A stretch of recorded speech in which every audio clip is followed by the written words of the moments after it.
The Adventure of the Brave Knight and the Magic Dragon. Once upon a time, there was a brave knight named Leo, who lived in the kingdom of Zara. Leo was known for his courage and skill in fighting evil creatures, such as ogres, trolls, and goblins.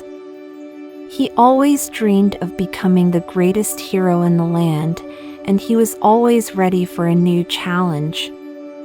One day, he heard a rumor that a terrible dragon had appeared in the nearby forest, terrorizing the villagers and burning their crops.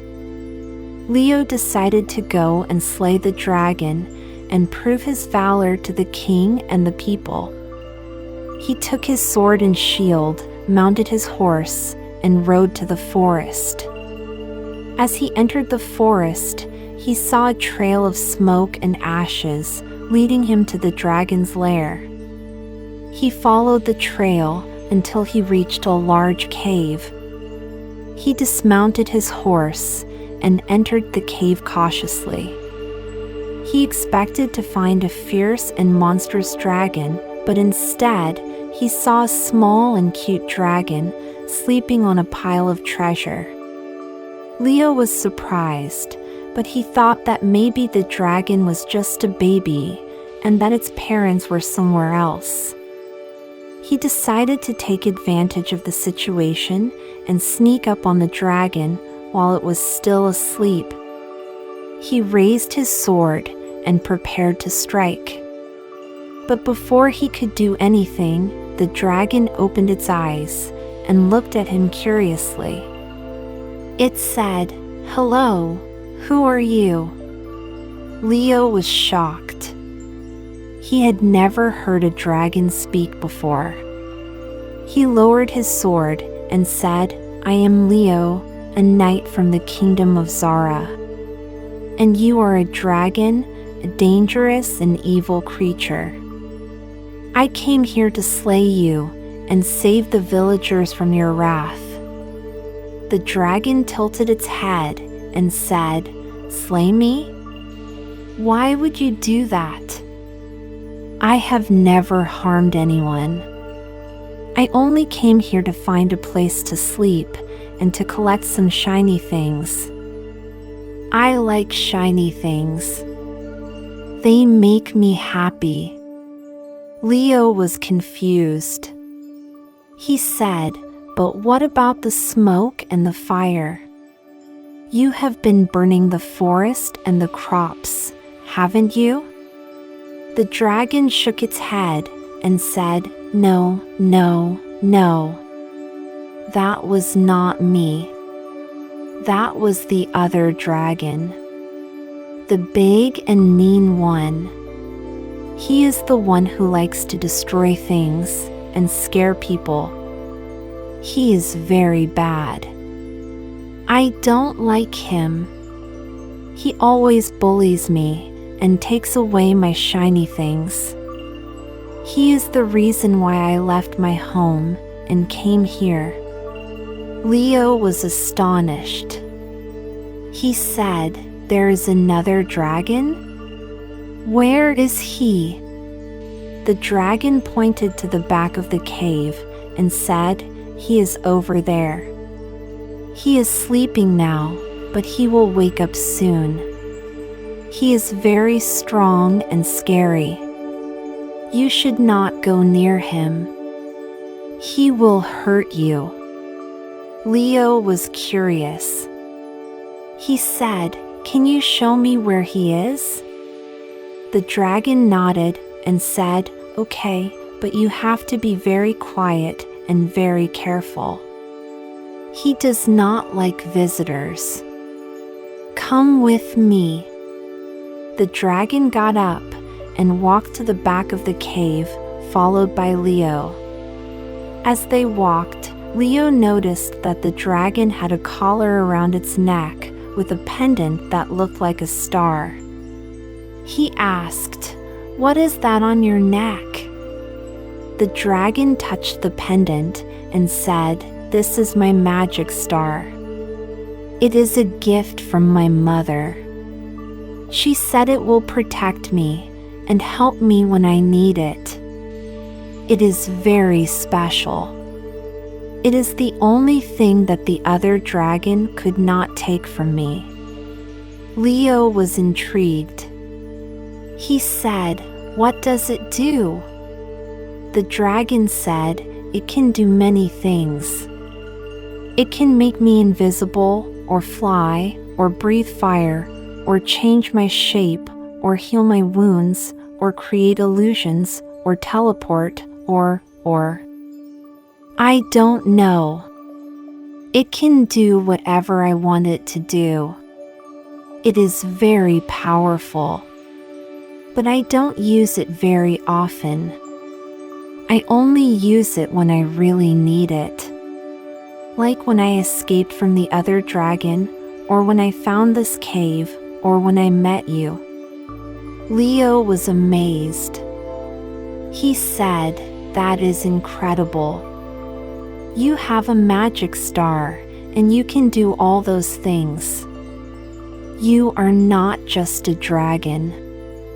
You are a magic dragon. You are very lucky." The dragon smiled and said, "Thank you. You are very kind. You are not like the other knights. They always try to kill me, or capture me, or take away my magic star. They are very mean. You are different. You are nice. You are my friend." Leo smiled back and said, "Thank you. You are my friend too. And I am sorry for trying to slay you. I was wrong. You are not a dangerous and evil creature. You are a good and gentle creature. And I want to help you. I want to stop the other dragon and save the villagers and the forest and the crops. Will you help me?" The dragon nodded and said, "Yes, I will help you. We will do it together. We will be a team. The brave knight and the magic dragon. We will be heroes." Leo and the dragon reached the end of the cave, where they saw a huge and dark shape lying on the ground, snoring loudly. It was the other dragon, the big and mean one. He was covered with scales, spikes, and scars. He had horns, claws, and teeth. He had wings, a tail, and a breath of fire. He was the most terrifying thing that Leo had ever seen. Leo and the dragon looked at each other and nodded. They were ready for the adventure of their lives. Leo and the dragon decided to use the magic star to create an illusion of a large and fierce dragon that would scare away the other dragon. The magic dragon said, "I will make the illusion, and you will control it. You have to act like a real dragon and make loud noises and breathe fire and fly around. You have to make the other dragon think that you are stronger and bigger than him and that you want to fight him. You have to make him run away and never come back." Leo agreed and said, "Okay, let's do it. But be careful and stay close to me. If something goes wrong, we have to escape quickly. And don't forget to use the magic star to make us invisible, so he won't see us." The magic dragon nodded and said, "Don't worry, I won't forget. I will use the magic star to do everything. You just have to focus on the illusion. Are you ready?" Leo nodded and said, "Yes, I'm ready. Let's go." The magic dragon used the magic star to create the illusion of a large and fierce dragon, and to make Leo and himself invisible. Leo saw the illusion in front of him and felt a strange connection with it. He realized that he could control the illusion with his mind and make it move and act as he wished. He felt a surge of adrenaline and excitement. He was about to face the most dangerous creature in the world, and he was not afraid. He made the illusion roar loudly and wake up the other dragon. The other dragon opened his eyes and saw the illusion. He was startled and angry. He roared back and got up. He saw the illusion as a threat and a challenge. He was not going to let another dragon invade his territory and take away his treasure. He was ready to fight. He spread his wings and flew towards the illusion. He breathed fire and tried to burn the illusion. But the illusion dodged his attack and flew higher. The illusion breathed fire back and tried to hit the other dragon. The other dragon dodged the attack and flew faster. The two dragons engaged in a fierce aerial battle, exchanging fire and roars and trying to overpower each other. Leo controlled the illusion with skill and confidence. He made the illusion act like a real dragon and match the other dragon's moves. He made the illusion seem stronger and bigger than the other dragon and more aggressive. He made the illusion taunt the other dragon and challenge him. He made the illusion fly towards the exit of the cave and lure the other dragon outside. The other dragon followed the illusion and flew out of the cave. He was determined to defeat the illusion and reclaim his lair. He did not notice that Leo and the magic dragon were following him, invisible. He did not notice that he was leaving the forest and entering the open sky. He did not notice that he was flying towards the kingdom of Zara, where the king and his army were waiting for him. The king and his army had heard the news of the dragon's appearance and had prepared for a battle. They had gathered their weapons and their horses and their catapults and their arrows. They had stationed themselves near the forest and waited for the dragon to come out. They were ready to slay the dragon and save the kingdom. They saw the dragon flying out of the forest, and they were shocked. They had never seen such a huge and horrible creature before. They saw the dragon breathing fire and roaring loudly. They saw the dragon flying towards them, and they were scared. But they did not lose their courage. They followed the king's orders and attacked the dragon. They launched their catapults and threw rocks and spears at the dragon. They shot their arrows and aimed at the dragon's eyes and wings. They charged their horses and tried to get close to the dragon. They swung their swords and tried to cut the dragon's scales and flesh. They fought with bravery and determination. The dragon was surprised and furious. He had not expected to face such a large and hostile force. He had not expected to be attacked by so many weapons and from so many directions. He had not expected to be wounded and hurt. He had not expected to be afraid. He tried to fight back and defend himself. He tried to burn the army and crush them. He tried to fly away and escape. He tried to find the illusion and challenge it.